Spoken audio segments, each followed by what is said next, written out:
Hi, it's Monina. Today we will be doing tutorials for downward facing dog or Adho Mukha Svanasana in Sanskrit. This pose can serve many functions depending on the practitioner's priority. Thus, it has plenty of variations and modifications too.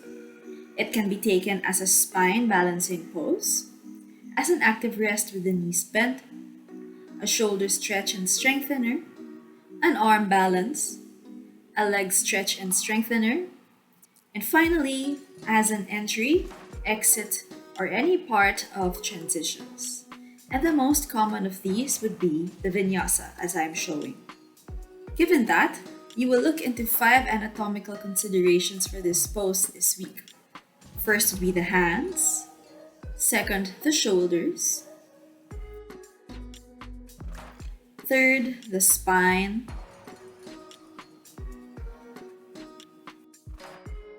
fourth would be the legs, and fifth would be the feet. Next week, we'll tackle the variations and modifications. First, let's start with the hands.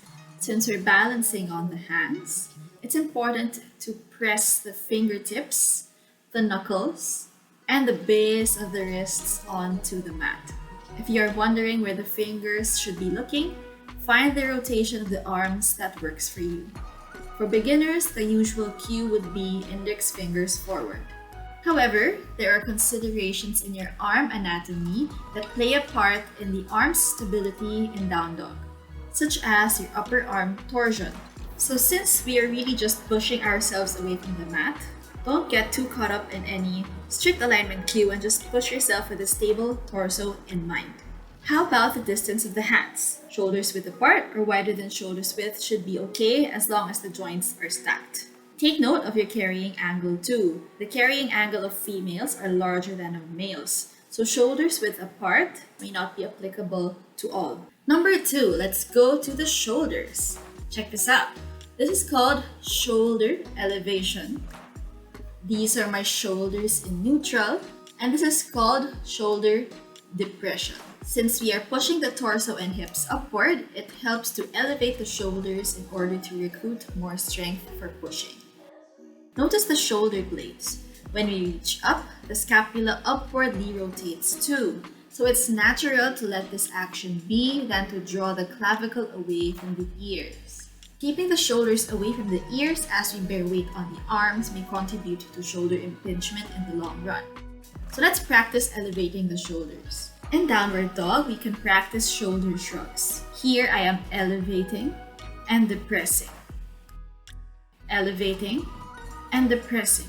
See the difference? There is also more length in the arms.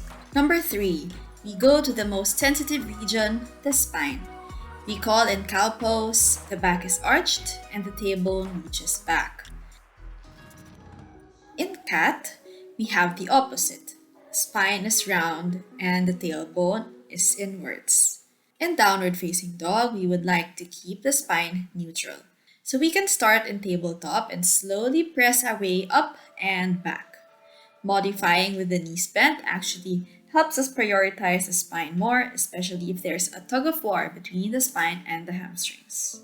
To gain awareness in the spine, we can do cat and cow movements in down dog. Notice how the tilt in my tailbone or my bum affects the curve of the lower back. Also, if you feel that the torso is collapsing over the arms, gather your core set and try hugging the armpits in and micro-bending the knees. The spine is the highest priority in downward facing dog. Fourth consideration, the legs. As I mentioned, there may be a tug of war between the lower back and the hamstrings when you fold from the hips. You may check via Paschimottanasana or Dandasana, like what I'm doing with the knees bent and straight. Straightening the legs is not really the priority because you want to keep the spine stable. So feel free to modify by micro-bending the knees or using props to stretch and strengthen the legs. For example, using a block in between the belly and the thighs may help support the spine as you straighten the knees. Finally, the feet. We call flexing the feet dorsiflexion and pointing the toes plantar flexion. In down dog, we may be encouraged to do dorsiflexion or to step the heel down, but we may keep that optional since the priority is the torso. Be wary of pushing the heels when painful, as doing so might require us to go beyond our functional range of motion. Question: how wide should the feet be? Well, it depends on your anatomy. Feet together, feet hip width distance apart, feet wider, there are many options. 3 factors contributing to your stance are lower leg torsion, if the knees are rubbing, and your intention in the pose. So will you be stretching in the pose for a long time? In that case, stability is what you need, so maybe keeping the feet wider is more beneficial. Or will you be transitioning through vinyasas where balance is your priority? Maybe you can keep the feet closer and stance narrower. Analyze what works for you because down dog has many functions and purposes. No single alignment can fit all of those. Now let's talk about entries. One way to enter is through tabletop. So you can lift the hips upwards and backwards, pedal the feet or bend the knees. Another is through Tadasana. You can lower the torso, pass through halfway lift, and slowly inch your way to downward facing dog. In either entry, press the hands, send the spine long, and your bum up and back. Another and the most common, of course, is through your vinyasa. From up dog, you may pass through plank and push back to downward facing dog. You may gaze at the mat towards the toes or in between the knees wherever the neck is comfortable. If that is tough on the arms, from upward dog, you may roll the spine from the head all the way to the tailbone to down dog for a smoother transition. As for the usual exits, you may step or hop forward to halfway lift. Otherwise, you may bend the knees and go to child's pose or any kneeling pose. Last, and most definitely not the least, please pay attention to the breath.